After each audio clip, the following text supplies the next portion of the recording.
there are a series of international telecommunication unions meetings, world conferences taking place over the next few months and in fact the next few years that will certainly have an impact on various parts of the internet space and how internet governance takes place.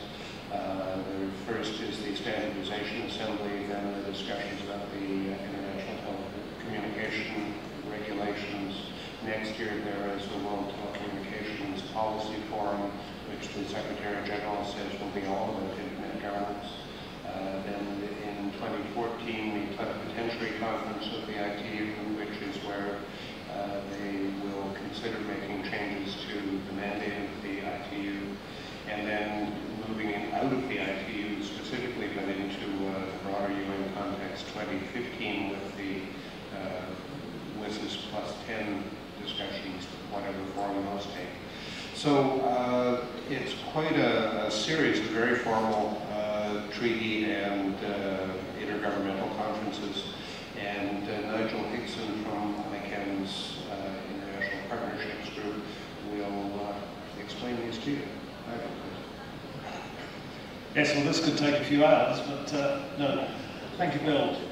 I think before we go through some of the acronyms, and there are a lot of acronyms, I think we should link the last discussion on enhanced cooperation with the WSIS review, because I think it's important to understand that the review of the Tunis agenda, the WSIS review, is an ongoing process. The United Nations may well meet, the UNGA is meeting in the second committee in the next month. They may well decide the format for the review of the WSIS process. Now this is important because it links back to enhanced cooperation, because that whole understanding of what enhanced cooperation and how that feeds into the multi-stakeholder approach could be up for discussion again. So I think it's something that, although it's a very sterile argument on the one hand, it really has importance as we move forward.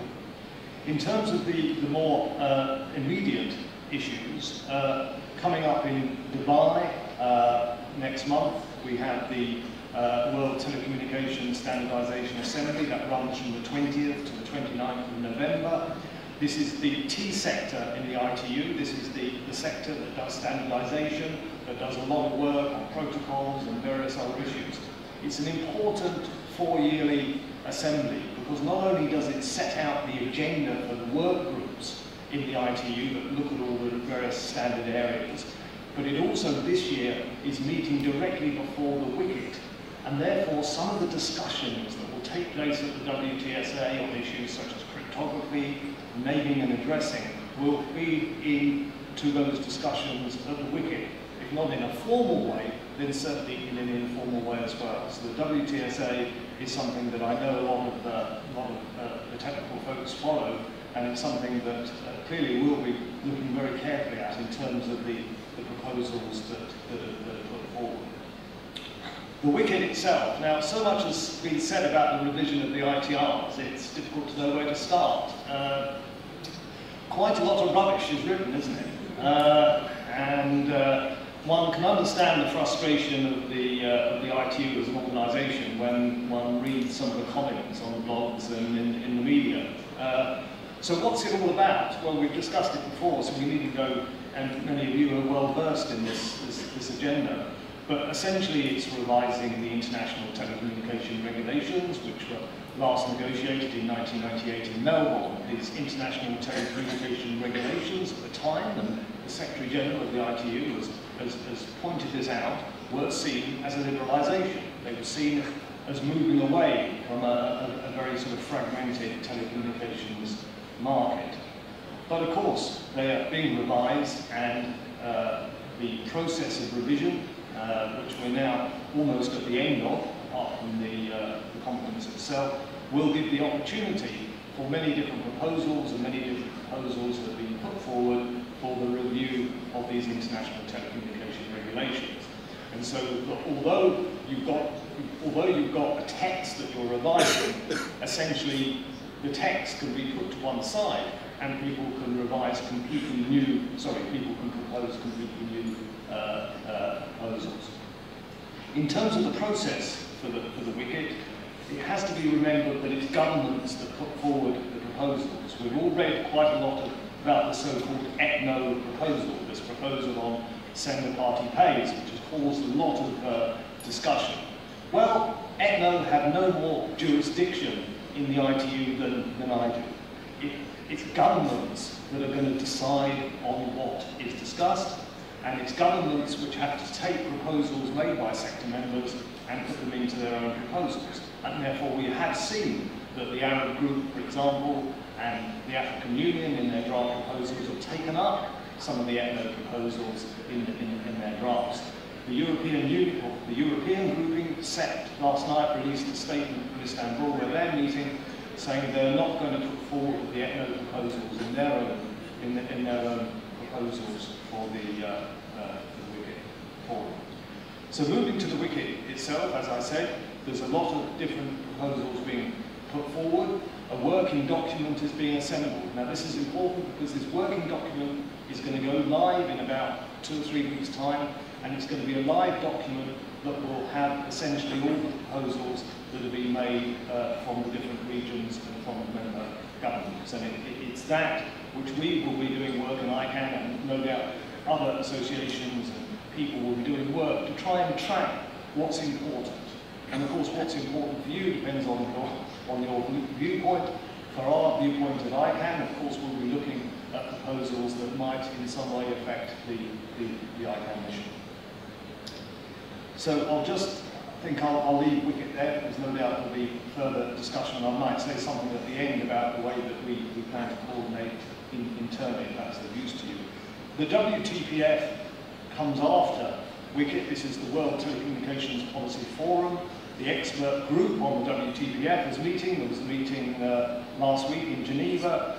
That's all about internet governance. So whereas the ITR discussion, as the Secretary General of the ITU has said, has got nothing to do with internet governance, thank you very much, we're glad that it's got nothing to do with internet governance, the WTPF has got everything to do with internet governance. That's the, if you like, the focus of it. So it's a telecommunications policy forum. It has the advantage of being an open forum, so it's not just for sector members and governments. It's open to civil society and the multi-stakeholder environment to an extent, and it will produce opinions on various issues such as naming and addressing, cryptography, various things. And those opinions are being drafted at the moment. So that's a process certainly worth following. And then finally, as Bill said, these discussions, as well as taking place in parallel to this even more important discussion on the review of the WSIS agenda, also lead into the plenipotentiary of the ITU in 2014. Sorry. Thank you, Nigel. It's might be a list to go through. I'd like to turn now to Jeff Bergman from AT&T to talk about how business sees some of these issues.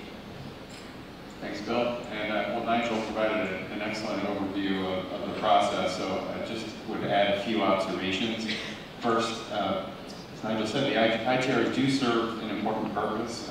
One of the points that we try to remind people about is that we tend to focus on what we don't want the ITRs or the wicket to do, but it's also helpful to have in mind our positive agenda, that the liberalization that has occurred over the past 15, 18 years has had a tremendous benefit in investment and the deployment of infrastructure around the globe. Those issues are not solved, our work is not complete, so there is a very appropriate and important role for this process to keep focusing on the infrastructure deployment and those types of issues. At the same time, we think it's important that we maintain a clear line, that we not cross over into internet policy, which I would say is broader than internet governance per se, because as Nigel said, the ITRs are just a first step in a series of upcoming governmental processes here. So I think it's important to have a clear position on maintaining a distinction between the traditional telecommunications regulation and how we approach internet policy issues. The third point I would just make is that some of the proposals that we're seeing brought up in this context are legitimate concerns, whether it's cybersecurity or economic issues or infrastructure deployment. So at the same time, while we understand and are part of the efforts to keep them out of this process, I think it's incumbent on all of us to find ways to address the legitimate concerns in more constructive ways. And I think that does feed into our discussion on multi-stakeholder. How can companies and individuals and civil society and organizations who aren't part of the WICA process get involved? I think it's engaging with our national governments to express clearly our position, both in terms of what we don't want them to do and setting the right model for where we do not think it's appropriate to have a formal government or intergovernmental intervention, but also to really make the multi-stakeholder process a meaningful, effective tool locally, as well as the work that we do here at the IGF and ICANN. I think on issues such as cybersecurity, we see growing concern among governments on those types of issues, and there's an opportunity to help set the right model for how to address those issues. So I think our work is daunting because it's not only participating in all of these processes that are being set for us, but also going beyond that, in my view, and trying to find ways to effectively address the issues outside of the processes so that we have something, have some progress that we can show at the same time that we are raising concerns about some of the proposals that we're seeing. Thanks. Thanks very much, Jeff. I'd next like to turn to Byron Holland, CEO of CIRA. Thanks, Bill. We in the Country Code community and CIRA in specific are definitely engaging with governments. So just to take a moment to talk sort of in general what the CC community is doing, and then a little more specifically what CIRA is doing and trying to get engaged in this dialogue. There are quite a handful of CC operators going to Dubai, and I think that in itself says something. Clearly, that is not our typical beat. And the fact that many of us are taking the time and spending the energy to participate in this process, typically as members of our country delegation, but some as sector members, I think should indicate the level of interest and or concern that those of us inside some of the plumbing, the DNS operators, are feeling about this process. The small words are going to matter here.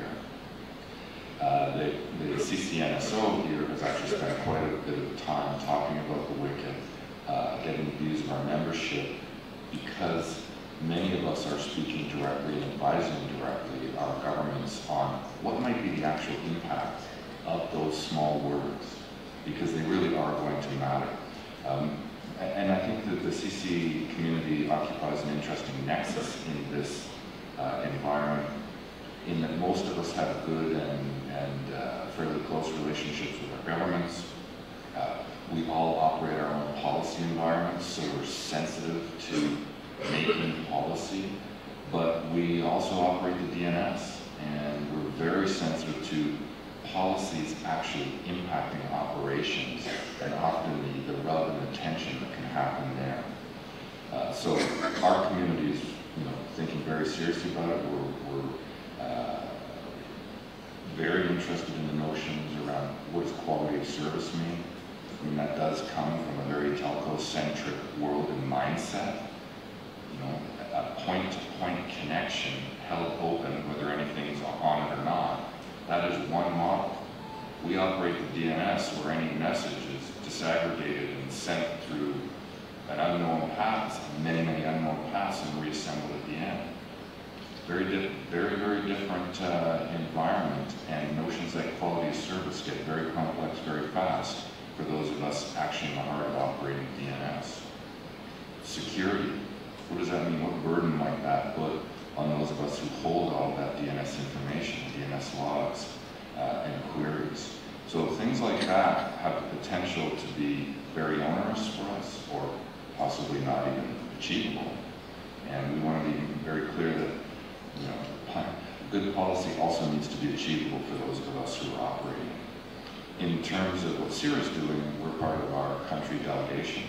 We work closely with the Canadian government in terms of primarily around education and information about what might be some of these impacts. And we're also very vocal in expressing, as I've said, some of our concerns about what might happen if those small words start to get changed or introduced.